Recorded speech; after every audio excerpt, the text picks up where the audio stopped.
ഇഷ്ടപ്പെടുന്ന വിഷയം ഞാൻ ആത്മാവ് ചെയ്ത പാപം പുണ്യം.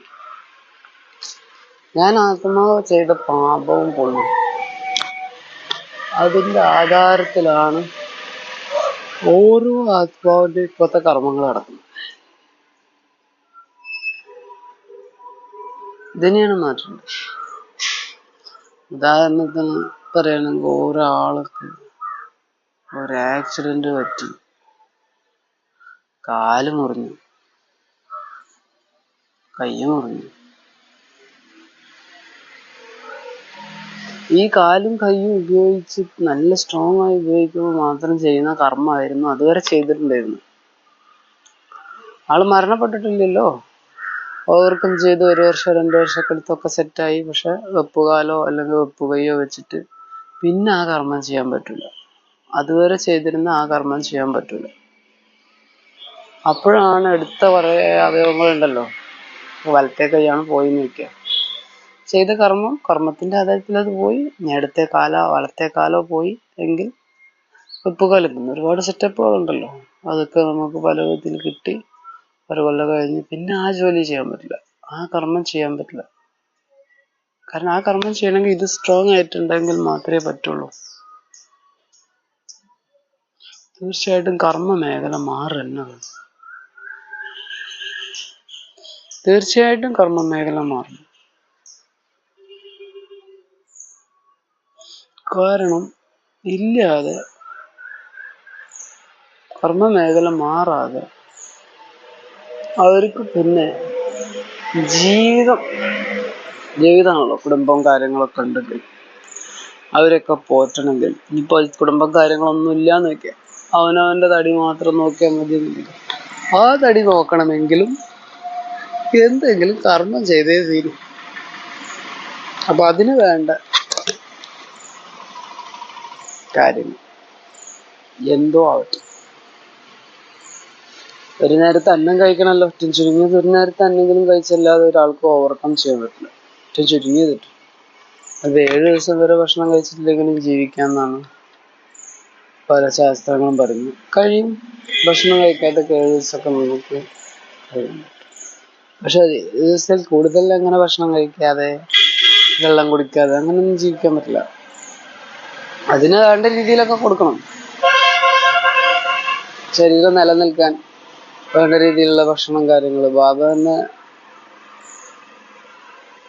യോഗികളോ ബ്രഹ്മകുമാരിയിലെ കുറച്ച് കുട്ടികളോട് പറയുന്ന ഒരു കാര്യമുണ്ട്. അവസാനം കടും പ്രശ്നങ്ങളൊക്കെ ആവും, എല്ലാം ഉണ്ടായിരിക്കും. ഒരു അപ്പക്കഷ്ണം, ഒരു റൊട്ടി കഷ്ണം, റൊട്ടിയും ദാലും അതെങ്കിലും തരൂട്ടാണ്. അത് അവസാനത്തിലുള്ളവർക്കാണ് ബാബ പറയണത് തന്നെ. അവസാനത്തിലുള്ളവർക്ക് ഒരു റൊട്ടിയും ദാലും തരുന്ന പറയുന്നുണ്ട്. 33 കോടിയിൽ അവസാനം വരുന്നവരാണെങ്കിലും ബാബയെ ഓർമ്മിച്ചതിന്റെ ആധാരത്തിൽ ബാക്കിയുള്ളവർ പൊരിഞ്ഞു കിടക്കുന്നുണ്ടാവും. പൈസ ഉണ്ടാവും, പണം ഉണ്ടാവും, സമ്പത്ത് ഉണ്ടാവും, ബാക്കി. പക്ഷെ സ്വർണത്തിനൊക്കെ ഇനി വില കൂടും, വില കുറയും. വെള്ളത്തിന്റെ വില പോലും ഉണ്ടാകാത്ത അവസ്ഥ വരും. വില കുറയുകയും ചെയ്യും. ഒരു ലാസ്റ്റ് സ്റ്റേജിൽ വരുമ്പോൾ പണത്തിന് വില ഇല്ലാതെയാവും. ഏറ്റവും പ്രധാനം യോഗത്തിന് മാത്രമായിരിക്കും. യോഗത്തിന്റെ അവസ്ഥ എത്രത്തോളം ഉണ്ടോ അതിന്റെ ആധാരത്തിലായിരിക്കും എല്ലാ കാര്യങ്ങളും കാൽ കീഴിൽ വരിക. ഇന്നോ പണമുണ്ടോ, പണമുള്ളവന്റെ കാൽ കീഴിലാണ് എല്ലാം. സ്വർഗം തന്നെ പണമുള്ളവന്റെ കീഴിലാണ്. സ്വർണം ഉണ്ടോ അവന്റെ കാൽ കീഴിലാണ്. മഹാവിനാശത്തിന്റെ സമയത്തിന്റെ മുന്നോടിയായിട്ട്, അത് എത്ര വർഷം എന്ന് പറയാൻ പറ്റില്ല, എത്ര മാസം എന്ന് പറയാൻ പറ്റില്ല.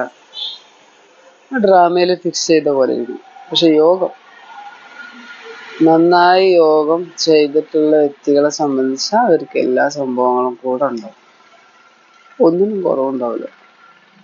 108 ആണെങ്കിലും 16,108 ആണെങ്കിലും 9 ലക്ഷം ആണെങ്കിലും അവർക്കൊന്നിനും കുറവുണ്ടാവില്ല. കാരണം അവരടുത്ത സ്റ്റെപ്പ് സത്യയൊക്കെ ആരംഭിക്കാനുള്ള കർമ്മങ്ങൾ ചെയ്തുകൊണ്ടേയിരിക്കുക. അവർ പട്ടിണി അനുഭവിക്കുന്നില്ല. അവർക്കൊരു റൊട്ടി കഷ്ണമല്ല, അവരുടെ സിസ്റ്റം തന്നെ വേറെ ആയിരിക്കും. അവരുടെ കാര്യമല്ല ബാബ ഒരു റൊട്ടിയും ദാലും എങ്കിലും തരും എന്ന് പറയണത്. അവരോടല്ല, 9 ലക്ഷത്തിലുള്ളവരോടല്ല. 9 ലക്ഷത്തിലുള്ളവർക്ക് അങ്ങനെ ഒരു പ്രയാസമേ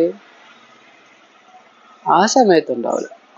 ആ സമയത്ത് അവർക്ക് ആ പ്രയാസം കൊടുത്തു കഴിഞ്ഞാൽ പിന്നെ ആരാ സത്യത്തിന് വേണ്ട കാര്യങ്ങൾ ചെയ്യുക? ആരാ ചെയ്യുക?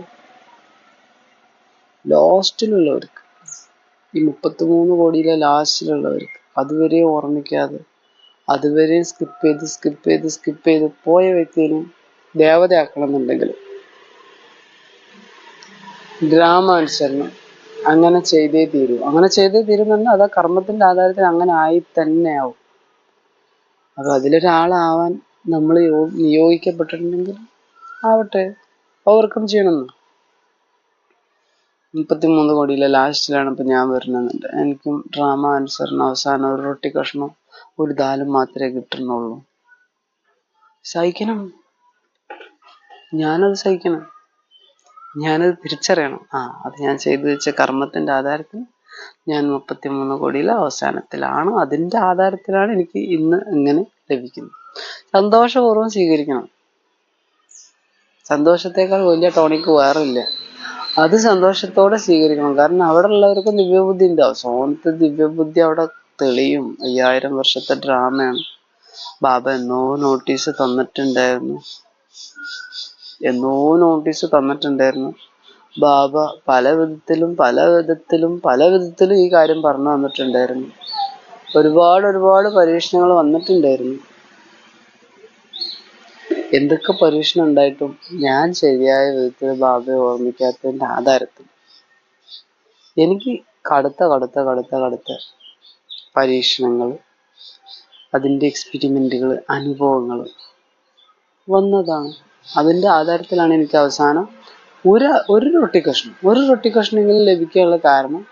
ഒരു റൊട്ടി കഷ്ണം, ഒരു ദാലും. സ്വർണം കോടിക്കണക്കിനപ്പോ ആ സമയത്ത് ഉണ്ടായിട്ട് ഒരു കാര്യമില്ല. ആ മഹാവിനാശത്തിന്റെ സമയത്ത് പ്രകൃതി ഇളകി മറിയും. ബാക്കിലുള്ള തേങ്ങയും തെങ്ങും സപ്പോട്ടയും ഇതൊന്നും ആ സമയത്ത് ഫലം നൽകൂല എന്ന് പറയുന്നത് ചില ഏരിയകളിൽ നൽകൂല. ചില ഏരിയകൾ, അതാണിത്. ഭൂഖണ്ഡങ്ങള് വളരെ രസകരമായിട്ടാണ് ബാബ സൃഷ്ടിച്ചിരുന്നത്. ചില ഏരിയകളിൽ ചില ആളുകളുടെ ചുറ്റിലും നൽകൂല. അത് എത്ര വർഷത്തിനെന്ന് പറയാൻ പറ്റില്ല, എത്ര കാലത്തിനെന്ന് പറയാൻ പറ്റില്ല.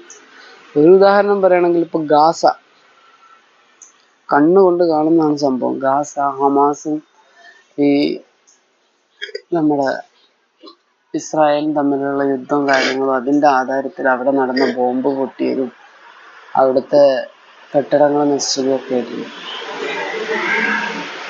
അവിടെ 1000കണക്കിന് ആളുകൾ അവിടെ പോയിട്ട് താമസിക്കാൻ നോക്കി.